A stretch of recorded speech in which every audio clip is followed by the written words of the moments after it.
ანტისანიტარია, მოუწესრიგებელი წყლისა და კანალიზაციის სისტემა, დაზიანებული ტროტუარები და ქუჩა. ასეთი სურათი ბათუმის ცენტრში ყოფილი კალიაევის ქუჩაზეა. ტერიტორიისთვის, სადაც დღის განმავლობაში ასობით ადამიანი დადის და ათობით სავაჭრო ობიექტია განთავსებული, ვერც წინა და ვერც ახალი ხელისუფლების პერიოდში მოიცალეს. ადგილობრივები ტურისტული ქალაქის ცენტრში მდებარე ქუჩის ინფრასტრუქტურის სასწრაფო რეაბილიტაციას ითხოვენ. სულ წყალიგდეს. გაკეთდეს უნდა ყველაფერი. უნდა მოწესრიგდეს, არ შეიძლება ასეთი მდგომარეობა. ძალიან ატალახებული ახაურობა. ძალიან გოლები დგას იმის წყლის. და მოდის წყალი ისეთი ვერ გეახ ამ დროს.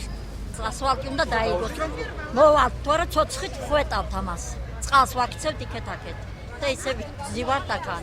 ცუდი ვითარება, ძალიან ცუდი და ძალიან კარგი იქნება თუ კი გაკეთდება. ცენტრია, რაც არ უნდა იყოს და გამოხვალ და ვერ შეხვალ ნორმალურად. ბათუმის კეთილმოწყობის სამსახურში აცხადებენ, რომ ამ ეტაპზე აღნიშნული ქუჩის მხოლოდ მოშანდაგება არის შესაძლებელი. სრული რეაბილიტაცია კი მიწისქვეშა კომუნიკაციების მოსაწესრიგებელ სამუშაოებზეა დამოკიდებული.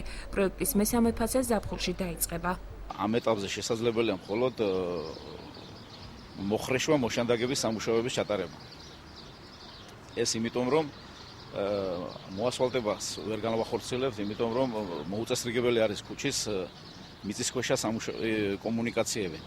სანამ არ განხორციელდება მათი სათანადო რეაბილიტირება, მანამდე მიწისზედა სამუშაოებს ვერ განვახორციელებთ.